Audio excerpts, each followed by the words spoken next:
أعوذ بالله من الشيطان الرجيم بسم الله الرحمن الرحيم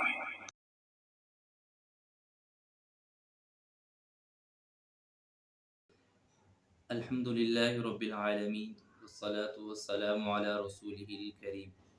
علماء محققین نے کفر کی 5 قسمیں لکھی ہیں۔ کفر کی پہلی قسم کفر جہود ہے، یعنی ایک شخص دل سے تو اس بات کو سمجھتا ہو کہ دین اسلام سچا مذہب ہے، لیکن زبان سے انکار کرتا ہو اور یہ کہتا ہو کہ یہ دین سچا مذہب نہیں ہے، یہ قرآن سچا نہیں ہے، اور وہ عقائد بدیہیہ ضروریہ میں سے کسی کا انکار کر دے، کسی کو تسلیم نہ کرے، جیسا کہ محققین کے قول کے مطابق ابو جہل اور عتبہ اور شیبہ یہ کافر مجاہد تھے جو جہود سے مشتق ہے، یعنی سچ دل سے یہ سمجھتے تھے کہ یہ سچا مذہب ہے لیکن زبان سے انکار کرتے تھے، تو اسے کفر جہود کہا جاتا ہے۔ ایک کفر انکار ہے کہ دل سے بھی تسلیم نہ کیا جائے اور زبان سے بھی انکار کر دیا جائے کہ یہ مذہب سچا مذہب نہیں، تو یہ کفر انکار ہے۔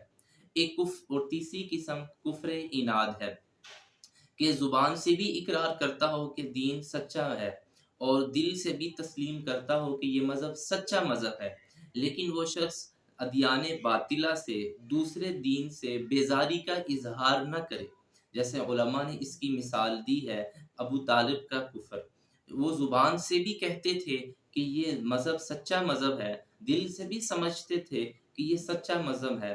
لیکن ادیان باطلہ سے اپنے آبائی دین سے بیزاری کا اعلان اور اظہار نہیں کرتے تھے۔ جلالین کے حاشیہ جلالین میں یہ اشعار موجود ہیں: وَلَقَدْ عَلِمْتُ بِأَنَّ دِينَ مُحَمَّدٍ مِّن خَيْرِ أَدْيَانِ الْبَرِيَّةِ دِينًا لَوْلَا الْمَلَامَةُ أَوْ حِذَارُ مَسَبَّةٍ لَوَجَدْتَنِي بِذَاكَ سَمْحًا مُبِينًا۔ ابو طالب کی یہ اشعار حاشیہ جلالین میں موجود ہیں کہ کہتے ہیں کہ میں قسم کھا کے کہتا ہوں کہ یہ مذہب اور یہ محمد کا دین سچا مذہب ہے، لیکن مجھے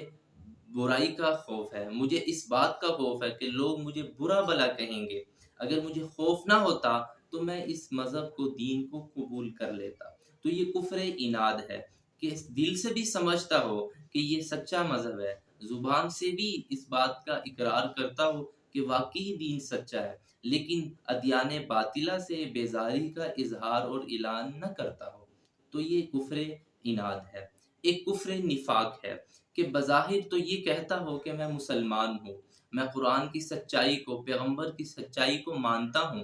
لیکن دل کے اندر اس کو تسلیم نہ کرتا ہو اور زبان سے دنیاوی اغراض اور مقاصد کے لیے صرف تسلیم کر لیتا ہو، جیسے کہ منافقین کہ دل سے تسلیم نہیں کرتے تھے اور نہیں مانتے تھے کہ قرآن سچی کتاب ہے، یہ پیغمبر سچا ہے، لیکن زبان سے اقرار کرتے تھے اپنے دنیاوی اغراض کے لیے، اپنی دنیاوی فوائد کے لیے اقرار کر لیا کرتے تھے۔ اور ایک قسم کفر الحاد اور زندقہ ہے، وہ یہ ہے کہ انسان ظاہر سے بھی اسلام کو تسلیم کرے اور تمام عقائد کو بھی قبول کرے، دل سے بھی سچا سمجھتا ہو، زبان سے بھی اقرار کرتا ہو، لیکن عقائد بدیہیہ میں سے کسی عقیدے کی ایسی تعویل کرتا ہو کہ جو اجماع امت کے خلاف ہو، جو صحابہ اکرام کی تفسیر کے خلاف ہو، جو تابعین کی تفسیر کے خلاف ہو۔ شاہ ولی اللہ رحمہ اللہ نے مصوّع شرح موطا میں فرماتے ہیں کہ وَإِنِ اعْتَرَفَ بِهِ ظَاهِرًا، اگرچہ ایک شخص جو ہے وہ ظاہراً اس بات کا اقرار کرتا ہے کہ یہ دین سچا ہے، یہ مذہب سچا ہے، لَكِنَّهُ يُفَسِّرُ بَعْدَ مَا ثَبَتَ مِنَ الدِّينِ ضَرُورَةً، لیکن وہ جو دین میں ضروریات دین ہے، جو عقائد بدیہیہ ضروریہ ہیں، ان کی ایسی تفسیر کرتا ہے بخلاف ما فسرہ الصحابۃ والتابعون واجمعت الامۃ علیہ فہو زندیق، فرمایا کہ وہ کسی عقیدے کی ایسی تعویل اور توجیہ کرے جو اجماع امت کے خلاف ہو، جو صحابہ اور تابعین کی تفسیر کے خلاف ہو، تو ایسا شخص بھی دائرہ اسلام سے خارج ہے اور یہ کفر زندقہ اور الحاد ہے۔ مثلا ایک شخص وہ یہ کہہ دے کہ قرآن پاک میں جو نماز کا تعلق ہے، اس نماز سے مراد اللہ کی یاد ہے،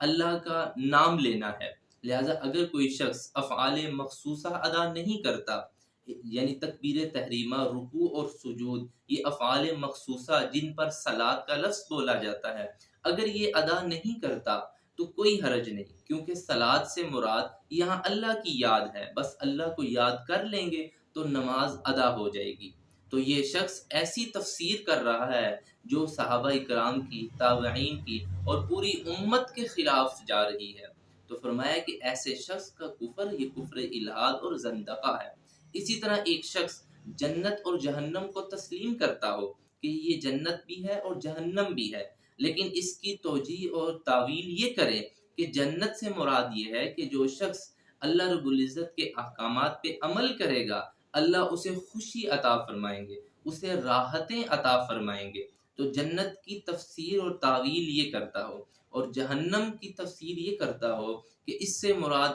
اللہ کا عذاب ہے، اس سے مراد صرف دکھ اور تکلیفیں ہیں جو دنیا میں اللہ دے دیں گے۔ تو یہ جنت اور جہنم کی ایسی تفسیر اور توجیہ کر رہا ہے جو اجماع امت کے خلاف ہے، جو صحابہ اور تابعین کے خلاف ہے، کہ جنت سے مراد راحت لے رہا ہے اور جہنم سے مراد فقط پریشانی اور دکھ لے رہا ہے۔ تو ایسی تفسیر پوری امت کے خلاف ہے۔ اور شاہ ولی اللہ رحمہ اللہ فرماتے ہیں کہ جو بھی عقائد بدیہیہ میں سے کسی بھی عقیدے کی ایسی توجیہ کرے جو ان بزرگوں کے، صحابہ، تابعین اور اجماع امت سے ٹکراتی ہو، تو ایسا شخص بھی دائرہ اسلام سے خارج ہے اور اسے زندیق کہا جاتا ہے۔